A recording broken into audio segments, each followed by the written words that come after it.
আর একজন লোকের ঈমান যত বেশি মজবুত, পরীক্ষাটাও তত বেশি কঠিন।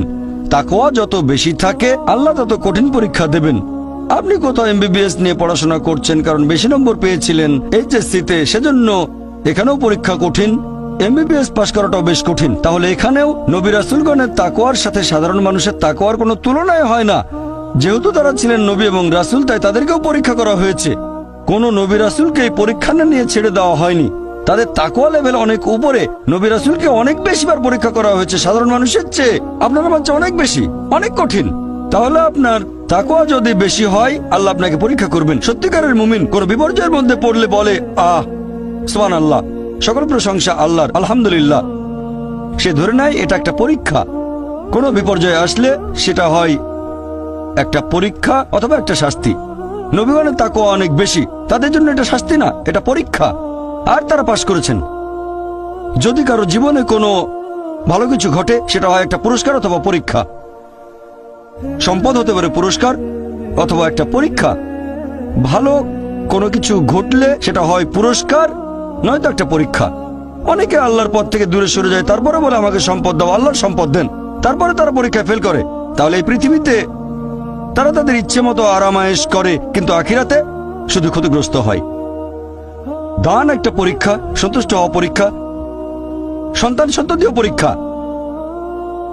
অনেক সময় আমরা মুসলিমরা আল্লাহ তাআলার কাছে অভিযোগ করি যে আল্লাহ, তোমার কাছে এত দোয়া করি, তবু তুমি কবুল করো না কেন?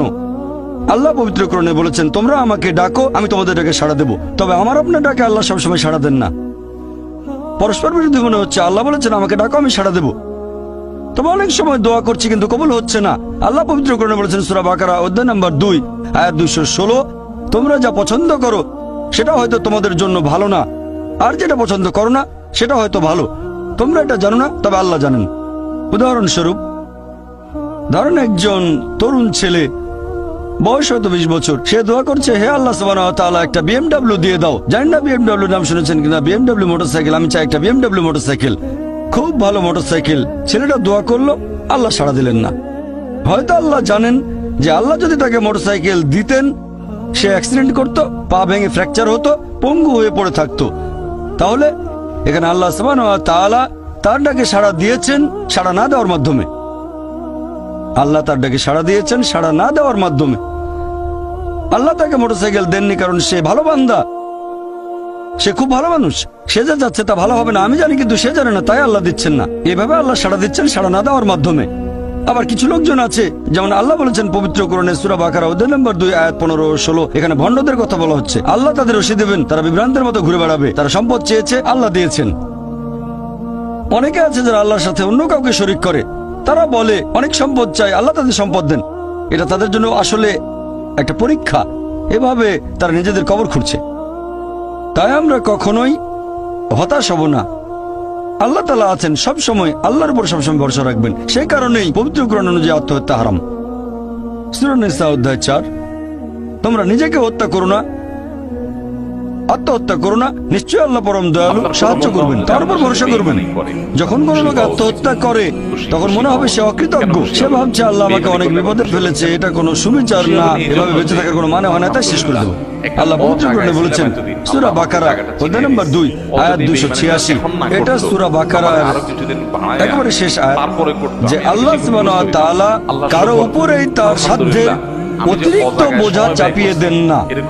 আল্লাহ কারো উপরে এমন কোন বোঝা চাপিয়ে দেন না যেটা তার সাধ্যের অতিরিক্ত। এটা আয়াতের প্রথম অংশ।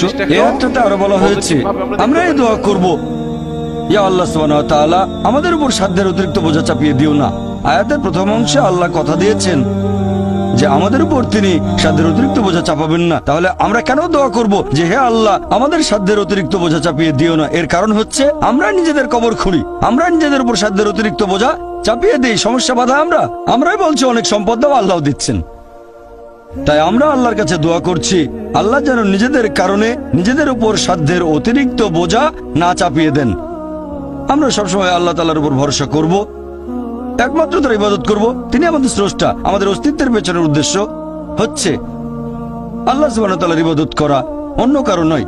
পৃথিবীর জীবন পরকালের জন্য পরীক্ষা। আল্লাহর আদেশ মেনে চলেন আর সন্তুষ্ট থাকেন। যেরকম পরীক্ষায় সামনে পড়ুক, সত্যিকারের মুসলিম সবসময় বলবে আল্লাহকে ধন্যবাদ, সাধারণত আমরা অভিযোগ করি আমাদের এটা নেই, আমাদের ওটা নেই। জীবনের জন্য সবচেয়ে গুরুত্বপূর্ণ জিনিস কি? কেউ বলবে খাবার, কেউ বলবে পানি, সবচেয়ে গুরুত্বপূর্ণ বাতাস। কয়েক মিনিটের জন্য নিঃশ্বাস বন্ধ করেন, মারা যাবেন। আমাদের মধ্যে কেউ কেউ আল্লাহ সুবহানাহু ওয়া তাআলাকে এর জন্য ধন্যবাদ জানিয়েছেন যে বাতাস দিয়েছো, সেজন্য অনেক ধন্যবাদ। আমাদের মধ্যে কতজন এটা করেছে? আমরা কি এটা বুঝতে পারছি? ফ্রি বাতাস তো ফ্রি পাচ্ছি আর কি। আমরা শ্রদ্ধা করবো আল্লাহ তাআলার নিদর্শনগুলোকে, শ্রদ্ধা করবো আল্লাহর নিয়ামতগুলোকে।